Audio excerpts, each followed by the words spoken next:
Hello everyone. Marathi trader तेजस्विनीमध्ये आपण Nifty आणि बँक निफ्टीचं सोमवारीसाठी म्हणजेच 24 फेब्रुवारीसाठी एनालिसिस करूया. हा निफ्टीचा डेली टाइम फ्रेमवरचा चार्ट आहे आणि शुक्रवारी निफ्टीमध्ये म्हणजे आज काय झालंय, रेड कॅन्डल झाली आहे. आज मार्केट बरंच पडलंय. सो मला आता सध्या तरी असं वाटतंय, की कारण मार्केट आता पुढच्या आठवड्यामध्ये पडण्याची जास्त शक्यता आहे. कदाचित निगेटिव्ह राहू शकतं असं मला वाटतंय. त्याचं रिझन असं, की हा जो 17 फेब्रुवारीचा लो इथे बनला होता, 17 फेब्रुवारीला नवीन लो बनला होता.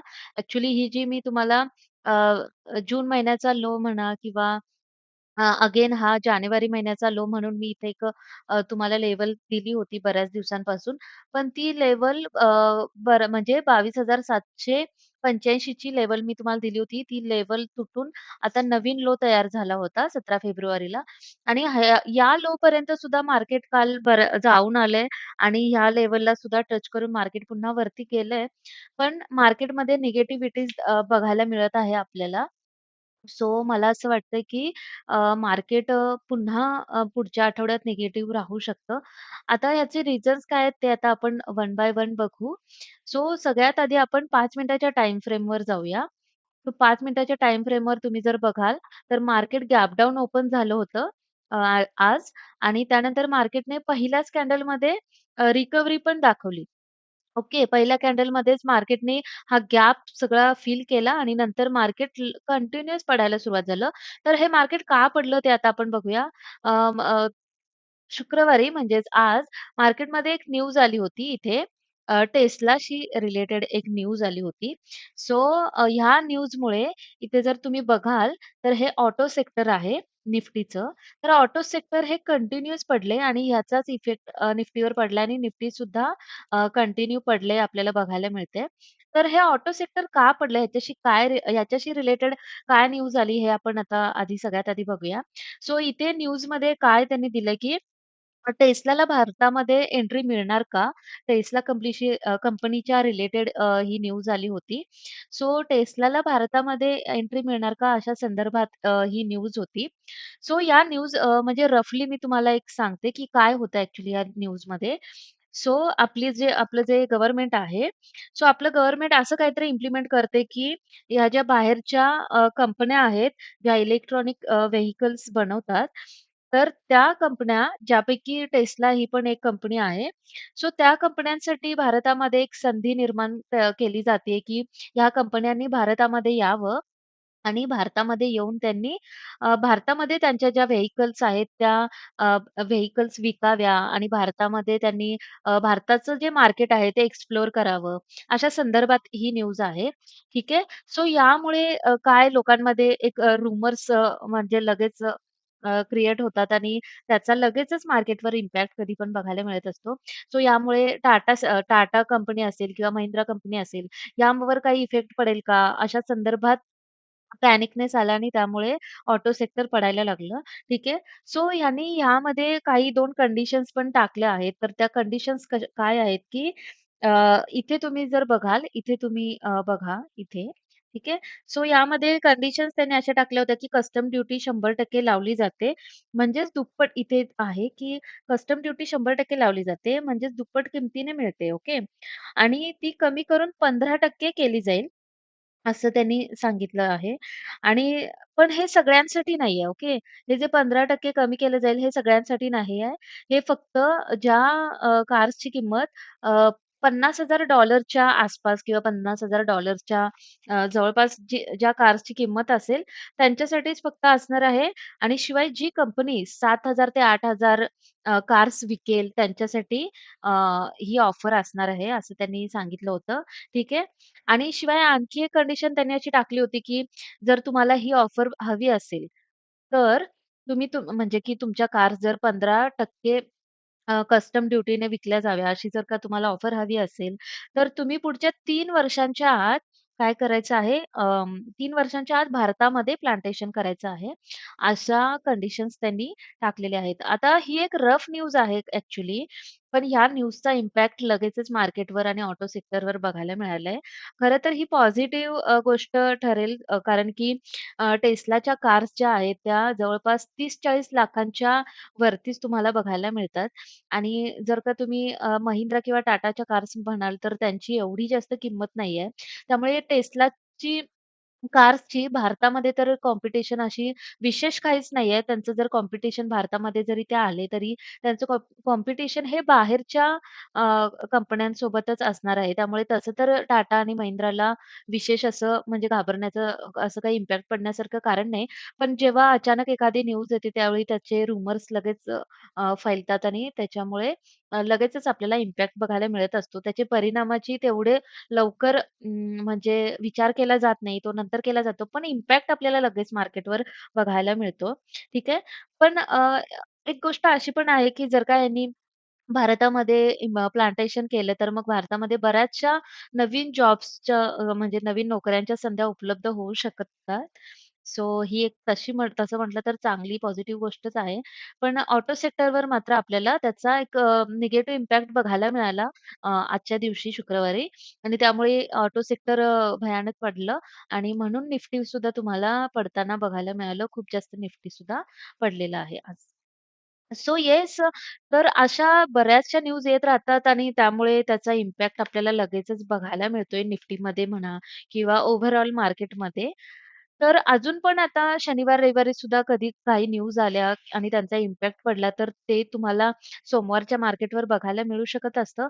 पण सध्या तरी मी तुम्हाला यावरूनच सांगते, की म्हणजे तुम्ही जर टेक्निकल एनालिसिस करून बघाल, तर आपल्याला टेक्निकल एनालिसिसमध्ये सध्या तरी थोडासा निफ्टीवर निगेटिव्ह इम्पॅक्टच बघायला मिळतोय आणि हा जो मागच्या सोमवारचा जो लो होता, तो सोमवारचा लोपर्यंत मार्केट आज जाऊन आले. भलेही वरती थोडंसं रिकव्हर करून मार्केटने क्लोजिंग दिली असली, तरी पण हा लो सुद्धा तोडायला मार्केटला सोमवारी टाईम लागणार नाही असं बघायला मिळतंय. कदाचित जर मार्केट सोमवारी गॅप डाउन ओपन झालं, तर हा लो सुद्धा तुटेल आणि हा जर लो तुटला, तर मार्केट इझिली जसं मी तुम्हाला नेहमी सांगते तसं हा जो जून महिन्याचा नेक्स्ट लो आहे किंवा हा जो जून महिन्याचा इलेक्शनचा लो आहे. ह्या म्हणजे ह्या दिशेने मार्केट जाताना आपल्याला पुढच्या काही महिन्यामध्ये बघायला मिळू शकतंय. त्यामुळे ही एक गोष्ट आहे, की मला असं वाटतं, की सोमवारी किंवा पुढच्या आठवड्यात मार्केटमध्ये निगेटिव्ह इम्पॅक्ट बघायला मिळू शकतो. शिवाय आपण जर वीकली टाईम फ्रेमवर बघायचं झालं, तर हा वीकली टाईम फ्रेमचा निफ्टीचा चार्ट आहे. वीकली टाईम फ्रेमवर सुद्धा तुम्ही ह्या आठवड्याची जर कॅन्डल बघाल, तर वरच्या साइडला खूप मोठी विक बनवली आहे आणि खाली छोटीशी बॉडी बनली आहे आणि ह्यावरून हेच बघायला मिळते, की इथं सेलरचं खूप जास्त प्रेशर बघायला मिळते. त्यामुळे पुढच्या आठवड्यात आपल्याला मार्केट थोडंसं निगेटिव्ह बघायला मिळू शकतं. मार्केट पडण्याची शक्यता आहे. सो ही गोष्ट तुम्ही लक्षात ठेवा. जोपर्यंत मार्केट 23,000 म्हणजे निफ्टी 23,050 च्या हाय तोडून, हा रेझिस्टन्स तोडून किंवा ही लेव्हल तोडून जोपर्यंत मार्केट वरती जायला सुरुवात होत नाही आणि सस्टेन करत नाही, तोपर्यंत आपण निफ्टीमध्ये आता बुलिश साइडला सध्या तरी जाणार नाही. सध्या तरी आपण मार्केट निगेटिव्हच बघूया. ठीक आहे. सो येस 5 मिनिटाच्या टाईम फ्रेमवर तर निफ्टीमध्ये आपल्याला निफ्टी बघायला मिळाली आणि मी जसं आता म्हणाले तसं निफ्टी जोपर्यंत 23,050 ची लेव्हल तोडून वरती सस्टेन करत नाही. हा रेझिस्टन्स तोडून जोपर्यंत वरती निफ्टी सस्टेन करत नाही, तोपर्यंत आपण बुलिश व्हायचं नाहीये. सध्या तरी आपण थोडंसं बिअरिश ट्रेंडकडेच वळूया सोमवारसाठी तरी आणि पुढच्या आठवड्यासाठी. बघूया अजून पुढच्या आठवड्यात काय-काय आपल्याला बघायला मिळतंय. पण सध्या आपण थोडेफार निगेटिव्ह साइडलाच असणार आहोत. ओके. सो सोमवारसाठी प्लॅन काय असणार आहे ते मी आता तुम्हाला सांगते. आधी मी लेव्हल्स देते तुम्हाला, मग मी तुम्हाला प्लॅन सांगते. ओके. सो निफ्टीमध्ये मी इथे लेव्हल्स दिले तुम्हाला. 22,929 चा जर हाय तोडला निफ्टीने, हा रेझिस्टन्स तोडला, तर निफ्टी 23,50 पर्यंत आपण बघायचं आहे. पण सगळ्यात मेन जोपर्यंत 23,50 चा रेझिस्टन्स तोडून जोपर्यंत निफ्टी वरती सस्टेन करत नाही, साइडला जात नाही, तोपर्यंत आपण बुलिश व्हायचं नाहीये. सो ही लेव्हल खूप इम्पोर्टंट असणार आहे. तुम्ही ही मार्क करून घ्या. ठीक आहे. आणि 22,720 म्हणजे हा जेव्हा लो तोडेल निफ्टी. हा लो तोडल्यानंतर तुम्ही निगेटिव्ह व्हायला काही हरकत नाही, म्हणजे बिअरिश साइडला जायला हरकत नाही. सो 22,720 चा लो तोडल्यानंतर तुमच्यासाठी फर्स्ट टार्गेट 22,620 असणार आहे आणि 22,455 असणार आहे. सो सोमवारसाठी या लेव्हल्स तुमच्यासाठी असतील. आणखी एक गोष्ट, की जसं मी निफ्टी बँकमध्ये म्हणते, की हा जो गॅप निफ्टी बँकचा आहे, हा बँकने अजून पण तोडला नाहीये. पण बँक निफ्टी सध्या त्या साइडला वाटचाल करायला बँक निफ्टीने सुरुवात केली आणि बँक निफ्टी ह्या दिशेने येत आहे थोडंफार. सो खूप प्रोबॅबिलिटी आहे, खूप शक्यता आहे, की निफ्टी बँक लवकरच हा गॅप फिल करण्यासाठी खाली येऊ शकतं आणि ह्याचाच आणखी एक परिणाम म्हणजे निफ्टीवर पण होऊ शकतं. निफ्टी त्या एका कारणामुळे सुद्धा खालच्या साइडला मूव्हमेंट करू शकतं. सो येस आणि सोमवारी जर मार्केट इथे फ्लॅट ओपनिंग वगैरे करत असेल, तर पहिला जो रेझिस्टन्स आहे निफ्टीला जी कुठली पहिली लेव्हल लागते, सो ही पण लेव्हल कदाचित असू शकते. मग कारण इथून पण 2 वेळा निफ्टीने रिजेक्शन घेतले, 3 वेळा रिजेक्शन घेतले. सो जर इथे कुठे फ्लॅट ओपनिंग होत असेल निफ्टीचं, तर निफ्टी इथे रिजेक्शन घेते का बघा तुम्ही. इथे निफ्टी रिजेक्शन घेऊन मी तुम्हाला ड्रॉ करून दाखवते.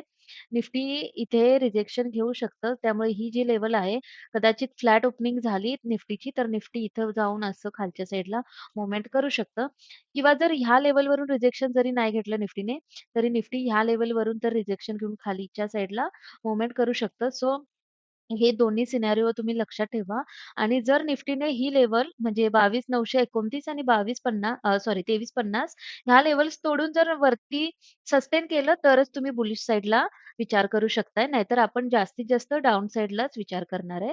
ओके. सो बँक निफ्टीचं पण तुम्ही लक्षात ठेवा, की बँक निफ्टीचं आता मी तुम्हाला रफलीच सांगते, की बँक निफ्टी सुद्धा पडायला सुरुवात झाली आहे बँक निफ्टीमध्ये आणि बँक निफ्टी खालच्या साइडला येऊ शकतं. हा गॅप फिल करायला कधी पण येऊ शकतं. मी गेला आठवडाभर तुम्हाला हेच सांगते. त्यामुळे निफ्टी पण खाली येऊ शकतं. जर बँक निफ्टी खालच्या साइडला यायला सुरुवात झाली, तर तुम्ही निफ्टी खाली जाणार हे लक्षात ठेवा आणि मग निफ्टीची ही लेव्हल तोडणं काही निफ्टीला कठीण नाहीये आणि मग खाली तसं म्हणाल तर मोकळं ग्राउंडच आहे निफ्टीसाठी. पण येस एक गोष्ट ही पण आहे, की ह्या लेव्हल्स सध्या मी तुम्हाला देतेय निफ्टीमध्ये. आता बँक निफ्टीसाठी मी तुम्हाला काही लेव्हल्स देते. सो येस बँक निफ्टीसाठी या लेव्हल्स असणार आहेत. बँक निफ्टीने जर 49,308 हा रेझिस्टन्स तोडला, म्हणजेच आजचा हाय तोडला, तर मग 49,650 49,650 च्या वरती जर का बँक निफ्टी सस्टेन करत असेल, तर तुम्ही बुलिश साइडला विचार करू शकताय. ठीक आहे. आणि हा जो आजचा लो आहे 48,765 हा लो तोडल्यानंतर बँक निफ्टीसाठी 48,525 ची लेव्हल असणार आहे. त्यानंतर 48,309 ही एक लेव्हल असणार आहे. इथे पण मार्केट रिजेक्शन घेऊ शकतं आणि प्लस हा जो तुम्हाला पर्पल कलरचा बॉक्स दिसतोय, तर हा बॉक्स तो गॅपच आहे जो मी मागे दाखवते तुम्हाला. सो इथून गॅपची लेव्हल पण सुरू होते. एक मी अंदाजे सांगते तुम्हाला 48,451 च्या आसपास काहीतरी आहे आणि इथे एक आहे लेव्हल 48,025 च्या आसपास काहीतरी. तुम्ही ही लेव्हल तुमच्या चार्टमध्ये बघून आखून घेऊ शकता. पण 48,309 ही पण इम्पोर्टंट लेव्हल असणार आहे आणि 48,525 ठीक आहे. सो बँक निफ्टीसाठी या लेव्हल्स असणार आहेत. सो या लेव्हलच्या अकॉर्डिंगली तुम्ही तुमचं ट्रेड प्लॅन करू शकता. ठीक आहे. आणि जसं ह्या झोनमध्ये तुम्हाला मार्केट ह्या झोनमध्ये साइडवेज बघायला मिळते, तर मोस्टली ह्या झोनमध्ये तुम्ही तुमचं ट्रेड प्लॅन करायचं टाळू शकता. कारण की हा नो ट्रेडिंग झोन असू शकतो. त्यामुळे मार्केट जर फ्लॅट ओपन होत असेल, तर जसं मी निफ्टीमध्ये प्लॅन सांगितलं तसंच तुम्ही जी फर्स्ट लेव्हल आहे ही इथून एक रिजेक्शन लाईन असू शकते. त्यामुळे जर फ्लॅट ओपनिंग झाली, तर मार्केट इथून रिजेक्शन घेऊन खाली पडू शकतं किंवा ह्या लेव्हलपर्यंत जाऊन सुद्धा खाली पडू शकतं किंवा जर डायरेक्ट गॅप डाउन ओपन झालं, तर मग हा जो आपला आजचा लो आहे, प्रिव्हियस लो ह्या लोला रिजेक्शन घेऊन सुद्धा मार्केट डाउन साइडला जाऊ शकतं किंवा कसं मार्केट ओपन होतंय त्यावर सुद्धा तुमचं प्लॅन डिपेंड करतंय. सो तुम्ही ह्या गोष्टी लक्षात ठेवा आणि त्या अकॉर्डिंगली तुम्ही तुमचं ट्रेड प्लॅन करा सोमवारसाठी. ठीक आहे. आणखी काही शनिवार, रविवारी वेगळी काही क्विक अपडेट असली किंवा काही असेल तर मी तुम्हाला अपडेट सोमवारी देईनच YouTubeवर. ओके. सो येस आजच्यासाठी इतकंच. व्हिडिओ आवडला असेल तर प्लीज व्हिडिओला लाईक करा आणि व्हिडिओ जास्तीत जास्त लोकांपर्यंत शेअर करा आणि चॅनलला अजूनही सबस्क्राईब केलं नसेल तर प्लीज चॅनलला सबस्क्राईब करा आणि तुमच्यासाठी आणखीन काही नवीन सब्जेक्ट्सवर सुद्धा मी व्हिडिओ लवकरच घेऊन येते. ठीक आहे. So thank